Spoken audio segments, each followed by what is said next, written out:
Hi everyone, आज के एक नई वीडियो में आप सभी का हार्दिक हार्दिक स्वागत है। फ्रेंड्स, आज हम यहाँ पर बात करेंगे एक एंटीबायोटिक क्रीम के बारे में कि क्या यूज है, क्या साइड इफेक्ट है, क्या वार्निंग है। डॉक्टर्स जो डर्मोलॉजिस्ट डॉक्टर होते हैं वो ज्यादातर कौन से यानी कि इन्फेक्शन के अंदर यहाँ पर इस क्रीम को रिकमेंड करते हैं। तो फ्रेंड्स, हम यहाँ पर बात कर रहे हैं फ्यूडिक क्रीम के बारे में।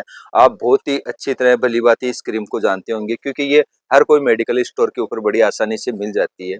इसके कंटेंट की बात करते हैं तो फ्यूसिडिक एसिड क्रीम है, 10 ग्राम के अंदर आती है और 20 ग्राम के अंदर भी आती है।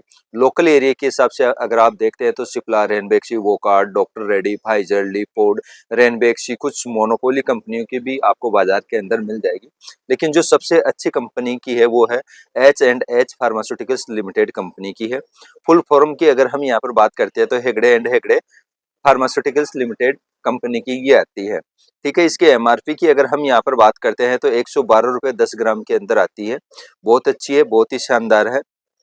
फ्यूसिडिक एसिड की अगर एमजी में बात करते हैं तो 20 एमजी आता है और पोटेशियम सोर्बेट आता है इसके अंदर 2.7 एमजी आता है इसके अंदर।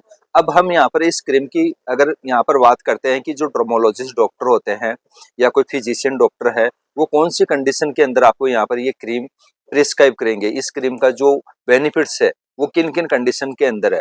तो इस क्रीम का जो बेनिफिट्स है वो ये है कि बैक्टीरियल इन्फेक्शन को रोकने के लिए इसका यहाँ पर इस्तेमाल किया जाता है। बैक्टीरिया को यानी कि बढ़ावा रोकने के लिए इसका इस्तेमाल यहाँ पर किया जाता है। कोहनी यानी कि घुटने की कोई लालिमा है, कोई घाव है, कट है ना, उनको रोकने के लिए इसका यहाँ पर डॉक्टर ज्यादातर प्रिस्क्राइब करते हैं इस क्रीम को, फ्यूसिडिक एसिड क्रीम को। ठीक है, इस तरीके से इन इन कंडीशंस के अंदर इसका इस्तेमाल किया जाता है। ध्यान रखिए कि ये यानी कि वायरल इन्फेक्शन और फंगल इन्फेक्शन के लिए इसका इस्तेमाल नहीं किया जाता है। इस चीज का आप ध्यान रखिए, कहीं आप फंगल इन्फेक्शन के अंदर आप यूज करें तो वो एक तरीका देखा जाए तो गलत है। तो फंगल इन्फेक्शन के अंदर इसका इस्तेमाल नहीं किया जाता है।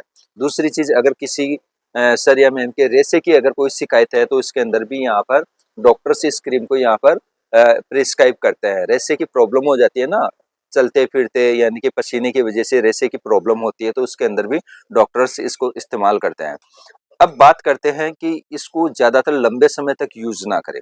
ठीक है, डॉक्टर ने अगर 7 से 14 दिन के लिए बोला है तो 7 से 14 दिन ही आप यूज करें, इससे ज्यादा यूज ना करें। काफी लोगों को हम देखते हैं कि बहुत ज्यादा लंबे समय तक यूज करते हैं, तो ज्यादा लंबे समय तक इस क्रीम को आप लोग यूज ना करें वरना आपके यहाँ पर कुछ साइड इफेक्ट हो सकते हैं।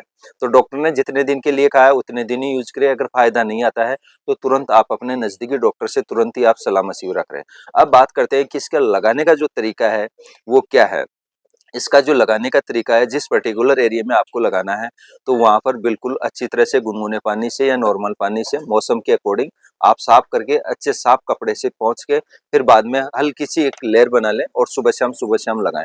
ध्यान रखें कि गर्दन, आंख, होठ यहाँ पर ना यूज करें। अगर आपका डॉक्टर यहाँ पर रिकमेंड करता है तो ही आप यानी कि यूज करें, अन्यथा नहीं यूज करें।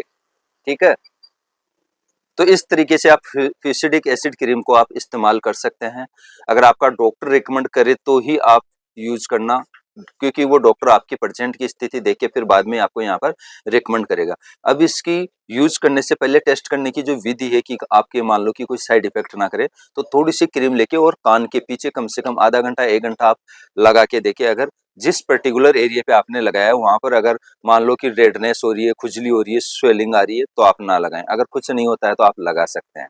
अब साइड इफेक्ट की बात करते हैं कि मान लो कि आप बहुत ही ज्यादा अगर आप यूज कर रहे हैं तो आपके क्या क्या साइड इफेक्ट हो सकते हैं। देखिए, आपके साइड इफेक्ट हो सकते हैं कि आपके रेशे की बहुत ज्यादा यानी कि प्रॉब्लम हो सकती है, स्किन यानी कि पतली पड़ सकती है, खुजली बहुत ज्यादा हो सकती है, रेडनेस बहुत ज्यादा हो सकती है। तो आप बहुत ज्यादा दिन यूज ना करें। जब तक आपका डॉक्टर आपको कहा है कि 14 दिन, तो 14 दिन ही आपको यहाँ पर यूज करनी चाहिए। अब बात करते हैं कि फ्यूडिक क्रीम का जो इस्तेमाल करने का जो तरीका था कि किन किन लोगों को यहाँ पर इस्तेमाल नहीं करना चाहिए। कि मान लो कि पहले से कोई एलर्जी की कोई दवा चल रही है या कोई क्रीम चल रही है तो उस व्यक्ति को यहाँ पर यूज नहीं करना चाहिए। इसके अलावा अगर किसी व्यक्ति के यहाँ पर कोई सोराइसिस है, फंगल इन्फेक्शन है या अन्य स्किन से रिलेटेड कोई भी समस्या है तो उस व्यक्ति को यहाँ पर फ्यूडिक क्रीम बिल्कुल भी यूज नहीं करना चाहिए। इस बात का आप ध्यान रखें। ठीक है, तो फ्रेंड्स, मैंने यहाँ पर फ्यूडिक क्रीम के बारे में पूरी तरीके से रिव्यू कर दिया है। फिर भी अगर आप लोगों का अगर कोई सवाल है, कोई क्वेश्चन है तो आप लोग हमारे को एक प्यारा सा कमेंट बॉक्स में कमेंट करके जरूर बताएं।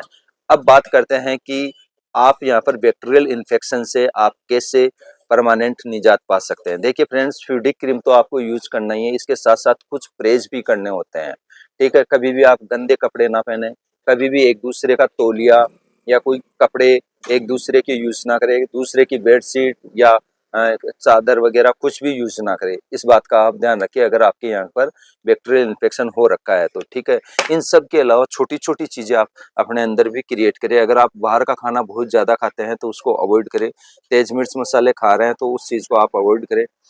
नहाने का साबुन आप बिल्कुल नॉर्मल, जैसे नीम साबुन है, कुछ मेडिकेटेड साबुन है, वो ही यूज करें, सबसे बेस्ट रहेगा। अगर आप गलत यूज करते हैं जैसे डिटोल है, लाइबॉय है, इसके अंदर कास्टिक सोडा बहुत ज्यादा आता है, यानी कि ये आपको प्रॉब्लम ज्यादा क्रिएट करेंगे। तो इसलिए आप सोप ही यूज करें, अपने डॉक्टर की देखरेख के अनुसार ही आप साबुन यूज करें, इस बात का आप ध्यान रखें। और नहाने के बाद एक बार पूरी बॉडी के ऊपर या रात को सोते समय नारियल तेल की मालिश जरूर करें, इस बात का भी आप ध्यान रखें। छोटी छोटी चीजें अगर आप और हम यहाँ पर अगर अपने अंदर क्रिएट करते हैं तो हम किसी भी प्रकार के इन्फेक्शन से यहाँ पर बच सकते हैं, ठीक है। तो ये छोटी छोटी चीजें आप अपने अंदर ध्यान रखें, क्रिएट करें और डेली 1 घंटा खुद के लिए जरूर निकालें। उस 1 घंटे के अंदर आप चाहे तो जिम जा सकते हैं, योगा कर सकते हैं, रनिंग कर सकते हैं।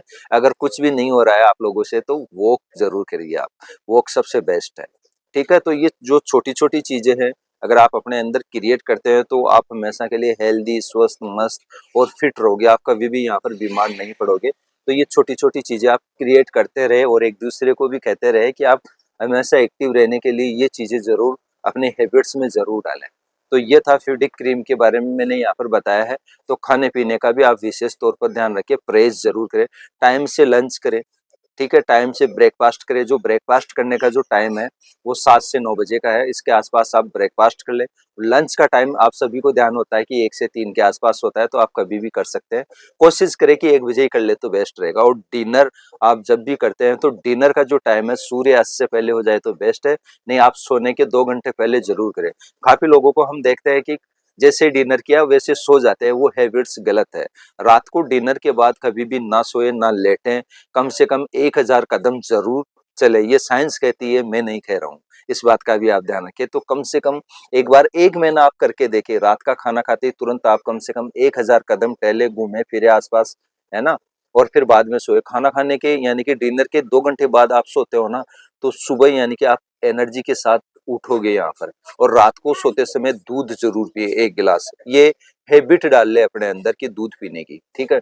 एनर्जी के साथ आप उठोगे और बिल्कुल साफ रहे, स्वस्थ रहे, साफ सुथरे कपड़े पहने, आप साफ सुथरे रहोगे तो आप हमेशा यानी कि इन छोटे मोटे इन्फेक्शन आपके आसपास बिल्कुल भी नहीं, पास में भी नहीं बैठेंगे।